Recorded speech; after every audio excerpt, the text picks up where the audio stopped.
Di daerah wisata air terjun Temburu inilah KHW melakukan tindak kekerasan terhadap RH, korban yang tak lain adalah istrinya sendiri. Awalnya tersangka mengajak korban ke lokasi wisata air terjun Temburu. Tersangka mengajak korban berjalan ke hutan. Setelah berbicara dengan korban, tersangka tiba-tiba emosi dan mencekik korban, lalu memukul kepala korban dengan batu hingga korban tak sadarkan diri. Tersangka lalu meninggalkan korban dengan membawa tas korban yang berisi ponsel, kartu BPJS, dan buku nikah.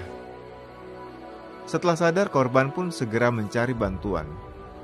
Kurang dari 1 kali 24 jam, tersangka berhasil diamankan. Berdasarkan hasil pemeriksaan, motif penganiayaan yang dilakukan tersangka terhadap korban karena sakit hati dan dendam. Tersangka menganggap korban tidak mau terbuka dalam urusan rumah tangga. Menurut tersangka, korban juga sering membuat tersangka malu di depan teman-temannya.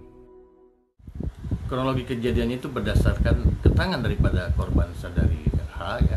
Pelaku datang ke rumah kos korban pada jam 4.30 pagi yang berada di Jalan Pemuda. Nah, kemudian mengajak korban untuk pergi jalan-jalan ke daerah wisata air terjun Temburun dan korban mengikutinya. Nah, sesampainya di wisata air terjun Temburun, pelaku memarkirkan sepeda motor miliknya dan kemudian mengajak korban ke sebuah hutan yang berada di kawasan Temburun air terjun tadi ya. Nah, setelah berbicara dengan korban ya, tidak tahu apa yang mereka cekcokin, kemudian pelaku emosi dan mencekik leher korban.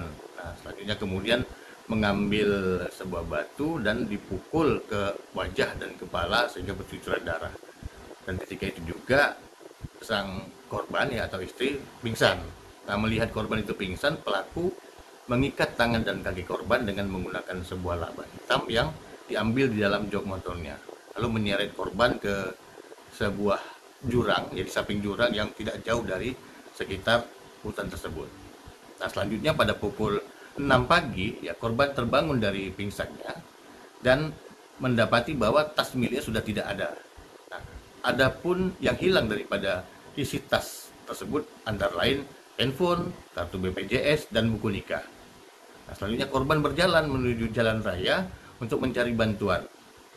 Pertolongan dari warga, kemudian korban diamankan di sebuah salah satu rumah warga ya yang menolongnya di daerah Temburu itu tadi.